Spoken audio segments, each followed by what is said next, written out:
आज की वीडियो में हम बात करने वाले हैं PCOS, जिसकी फुल फॉर्म होती है पॉलीसिस्टिक ओवेरी सिंड्रोम। हम जानेंगे ये क्या होता है, इसके कारण क्या होते हैं, इसकी पहचान क्या होती है और इसके लिए क्या इलाज किया जाता है। देखिए इसमें क्या होता है, मल्टीपल एबनॉर्मल फॉलिकल्स या फिर सिस्ट इन द ओवरी, यानी कि जो महिला की ओवरी होती है या फिर अंडाशय होता है उसमें कई सारी छोटी छोटी सिस्ट या फिर गांठ हो जाती है। तो पहले हम जान लेते हैं कि इसके कॉजेस या फिर कारण क्या होते हैं, या महिलाओं में ये गांठ या फिर सिस्ट क्यों होती हैं। देखिए वैसे तो इसके बहुत सारे कारण हो सकते हैं, लेकिन मुख्यतः इसके ऐसे दो कारण हैं जो कि सबसे ज़्यादा देखने को मिलते हैं। पहला कारण है एक्सेस एंड्रोजन प्रोडक्शन, यानी कि जो एंड्रोजन हार्मोन्स होते हैं वो ज़्यादा बनने लगते हैं। और इसका दूसरा कारण है इंसुलिन रेसिस्टेंस। तो इन दोनों के बारे में हम समझ लेते हैं। तो पहले हम बात करते हैं एक्सेस एंड्रोजन प्रोडक्शन के बारे में। देखिए इसमें क्या होता है, देखिए हमारा ब्रेन है, ब्रेन में एक सेंटर पाया जाता है जिसे कि हम हाइपोथैलेमस कहते हैं।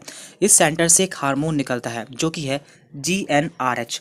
तो ये हार्मोन हमारी ब्रेन में मौजूद एंटीरियर पिट्यूटरी को स्टिमुलेट करता है या फिर उत्तेजित करता है, जिससे दो हार्मोन निकलते हैं, LH एंड FSH। इसकी फुल फॉर्म है luteinizing hormone and follicle stimulating hormone. तो ये क्या करते हैं, ये हमारे गोनॉड्स पर वर्क करते हैं, जैसे कि फीमेल में ओवरीज पर एंड मेल में टेस्टिस पर। ये इन पर वर्क करते हैं जिससे कि वहाँ से कुछ हार्मोन्स निकलते हैं जिन्हें कि हम सेक्स हार्मोन कहते हैं, जैसे कि टेस्टोस्टेरोन, एस्ट्राडियोल एंड प्रोजेस्टेरोन। तो यह एक नॉर्मल मैकेनिज्म है। लेकिन PCOS के केस में क्या होता है, जो ये GnRH होता है ये ज़्यादा वर्क करने लगता है, जिससे LH एंड FSH भी ज़्यादा वर्क करने लगते हैं, और जिससे ये हार्मोन्स होते हैं ये ज़्यादा बढ़ जाते हैं, यानी कि ज़्यादा बनने लगते हैं, जिससे PCOS के सिम्टम डेवलप हो जाते हैं। तो इससे फीमेल में कुछ मेल हार्मोन भी बढ़ जाते हैं, जैसे कि टेस्टोस्टेरोन, जिससे उनमें PCOS हो जाता है या फिर PCOS के सिम्टम डेवलप हो जाते हैं। और इसका दूसरा कारण है इंसुलिन रेसिस्टेंस। तो इंसुलिन क्या होता है, आप इसके बारे में जानते होंगे। इंसुलिन एक हार्मोन होता है जो कि हमारे पैंक्रियाज में बनता है, और ये हमारी बॉडी में ग्लूकोज या फिर शुगर की मात्रा को कम करता है। लेकिन इस केस में क्या होता है, या फिर इंसुलिन रेसिस्टेंस हो जाने पर सेल्स या कोशिका इंसुलिन को यूज़ नहीं कर पाती, जिससे हमारे शरीर में इंसुलिन बढ़ता जाता है। और महिलाओं में ज़्यादा इंसुलिन मेल हार्मोन टेस्टोस्टेरोन को बढ़ाने के लिए जिम्मेदार होता है। तो यहाँ पे हम इसे समझने की कोशिश करते हैं। देखिए क्या होता है, हम जब भी खाना खाते हैं कि हमने खाना खाया, तो खाना खाते ही हमारी बॉडी में इंसुलिन बनने लगता है। लेकिन इंसुलिन रेसिस्टेंस में जो हमारी सेल्स होती है वो इंसुलिन को यूज़ नहीं कर पाती, सेल रेसिस्ट इंसुलिन। तो इससे क्या होगा, जो भी खाना होगा या फिर जो भी शुगर होगी वो फैट के रूप में हमारी बॉडी में जमा होना स्टार्ट हो जाएगी, और हमें एनर्जी नहीं मिलेगी, क्योंकि हमें एनर्जी ग्लूकोज से ही मिलती है।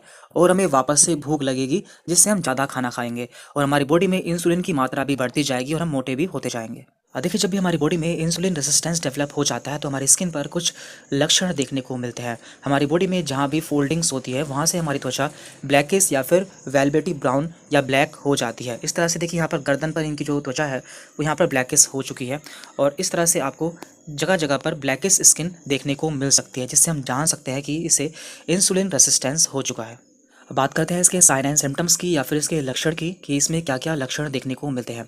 इसका पहला लक्षण है हिर्सुटिज्म, जो कि 60% महिलाओं में देखने को मिलता है जिन्हें कि PCOS की समस्या रहती है। इसमें क्या होता है, इसमें महिलाओं के फेस पर या फिर उसके नेक रीजन में बाल आ जाते हैं। इसका दूसरा लक्षण है एक्ने, यानी कि मुहासे। तो इसमें महिलाओं के मुहासे भी हो जाते हैं, क्योंकि इसमें क्या होता है, ज़्यादा एंड्रोजन या फिर ज़्यादा हार्मोन बनने से हमारी बॉडी में ज़्यादा सीबम बनने लगता है या फिर ज़्यादा ऑयल बनने लगता है, जिससे उनकी स्किन ऑयली हो जाती है और बहुत सारे पिंपल्स वगैरह हो जाते हैं। और इसका तीसरा लक्षण है वेट गेन, यानी कि ऐसी महिलाओं का वजन भी लगातार बढ़ता जाता है, क्योंकि आपने देखा था कि जो हमारी बॉडी है वो इंसुलिन का अपटेक नहीं कर पाती, जिससे हमारी बॉडी में ग्लूकोज की मात्रा बढ़ती जाती है और हमें भूख भी ज़्यादा लगती है, जिससे कि हमारा वजन बढ़ता जाता है। और इसका फोर्थ लक्षण है मेंस्ट्रुअल प्रॉब्लम, यानी कि ऐसी महिलाओं को पीरियड्स के समय काफ़ी प्रॉब्लम होती है, और साथ ही साथ इनफर्टिलिटी के केस भी बढ़ जाते हैं। तो 75% ये चांसेस हो सकते हैं। बात करते हैं इसके डायग्नोसिस की, या फिर हम इसकी जांच कैसे कर सकते हैं, या फिर हम इसे कैसे पहचान सकते हैं। नंबर 1, हाइपर एंड्रोजेनिज्म, यानी कि ऐसी कंडीशन में जो फीमेल में एंड्रोजन्स होते हैं या फिर हार्मोन्स होते हैं वो हमें बढ़े हुए देखने को मिलते हैं। तो जब भी हम टेस्ट कराते हैं तो उसमें हमें टेस्टोस्टेरोन का लेवल बढ़ा हुआ देखने को मिल सकता है, जिससे कि फीमेल में PCOS के सिम्टम डेवलप हो जाते हैं। Number 2, ultrasound.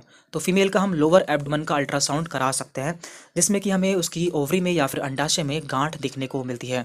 तो ये गांठ 12 से ज़्यादा हो सकती है, जिनकी जो विड्थ है या फिर मोटाई है वो 2 से 9 mm की हो सकती है, और वो एक ओवरी में या फिर दोनों ओवरी में हमें देखने को मिल सकती है। तो यहाँ पर इसकी तीसरी पहचान है, तो ये 3 है, एबनॉर्मल पीरियड, यानी कि ऐसी महिलाओं के जो पीरियड्स होते हैं वो असामान्य हो जाते हैं। या तो उन्हें पीरियड बिल्कुल नहीं आते हैं, या फिर बहुत हैवी आते हैं, या लाइट आते हैं, या फिर इरेगुलर आ सकते हैं। तो ये सभी सिम्टम हमें ऐसी महिलाओं में देखने को मिल सकते हैं। अब बात करते हैं इसके ट्रीटमेंट या फिर इलाज की। डॉक्टर इसमें कैसे इलाज करते हैं? तो इसमें सिम्टोमेटिक ट्रीटमेंट दिया जाता है, यानी कि सिम्टम के अनुसार इलाज किया जाता है। तो हमारा गोल क्या होता है? इसमें हमारे दो गोल होते हैं। नंबर वन, मैक्सिमाइजिंग फर्टिलिटी, यानी कि हमें जो महिला की जो फर्टिलिटी है या फिर जो उसकी प्रेगनेंसी के रेट है उन्हें बढ़ाना होता है। नंबर टू, प्रिवेंटिंग कॉम्प्लिकेशन, हमें जो आगे समस्याएं होने वाली होती है उन सभी को रोकना होता है। अब हम इसके इलाज के बारे में जान लेते हैं। नंबर वन, वेट लॉस, यानी कि ऐसी महिलाओं को बोला जाता है कि उन्हें अपना वजन कम करना चाहिए, क्योंकि देखा गया है कि यदि ऐसी महिलाएं 5 से 7% अपना वेट कम कर लेती है तो उनका जो फर्टिलिटी रेट है वो काफ़ी बढ़ जाता है। तो ऐसा 80% महिलाओं में देखा गया है जिन्होंने अपना वजन कम किया है, उनका फर्टिलिटी रेट या फिर जो प्रेगनेंसी की जो उनकी क्षमता है वो बढ़ जाती है। इसी के साथ वजन कम करने से उनमें कार्डियोवैस्कुलर रिस्क भी कम हो जाता है, यानी कि दिल से संबंधित होने वाली बीमारियों के रिस्क भी कम हो जाते हैं। अब बात करते हैं कि इसमें कौन कौन सी दवाएं दी जाती हैं। तो इसमें कई तरह की दवाएं दी जाती हैं। Number one, combined oral contraceptive pills. तो ये क्या करती हैं? ये हमारे शरीर में GnRH के सिक्रेशन को कम कर देती है, जो कि एक हार्मोन है जो कि हमने पहले देखा था हमारे हाइपोथैलेमस से निकलता है। तो यदि वो हार्मोन कम निकलेगा तो आगे एंड्रोजन भी कम बनेंगे।